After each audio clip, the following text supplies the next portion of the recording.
All right, here's a look at the Pearl River when it's not flooding. This is Spillway Road right here. This, of course, is the reservoir, and there's the Pearl River coming out of it. This is Northeast Jackson. This is Rankin County. Now, right now, we stand at 34 feet, a little over 34 feet, which matches the crest that we had last month in January when we had all that rain. So the river has swelled, and it's beginning to take over some areas in the northeastern part of Jackson. Now, we add a couple more feet, the river swells even more. We add a couple more feet up to 38 feet, and you can see how the water starts to back up into the creeks that flow into the Pearl River. So we're going to take you on a tour from north to south and show you exactly the areas that are going to go underwater. First of all, Spillway Road, once again, this is the river, and look at the water overtaking the land here, and there's a subdivision right there north of County Line Road. I believe this is in Ridgeland. That's going to go underwater. Then farther to the south, just to get your bearings straight, this is Ridgewood Road.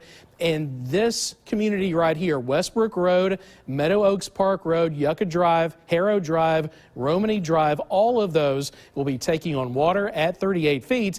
Farther to the south, this is Lakeland Drive or Highway 25, Crane Ridge Drive, Twin Lake Circle, Riverview Drive, and of course, LaFleur's Bluff State Park will be inundated with water. Then we get to downtown Jackson. Major impact here. There's going to be water over Highway 80 and then several streets downtown, including East South Street, Southwest Street, East Silas Brown, Highway 51, and East Rankin Street. Now, farther south, not a major impact here, but in South Jackson, at least a couple of roads going underwater, and the same is true in Byram. This is Sywell Road, right around the Hanging Bridge area.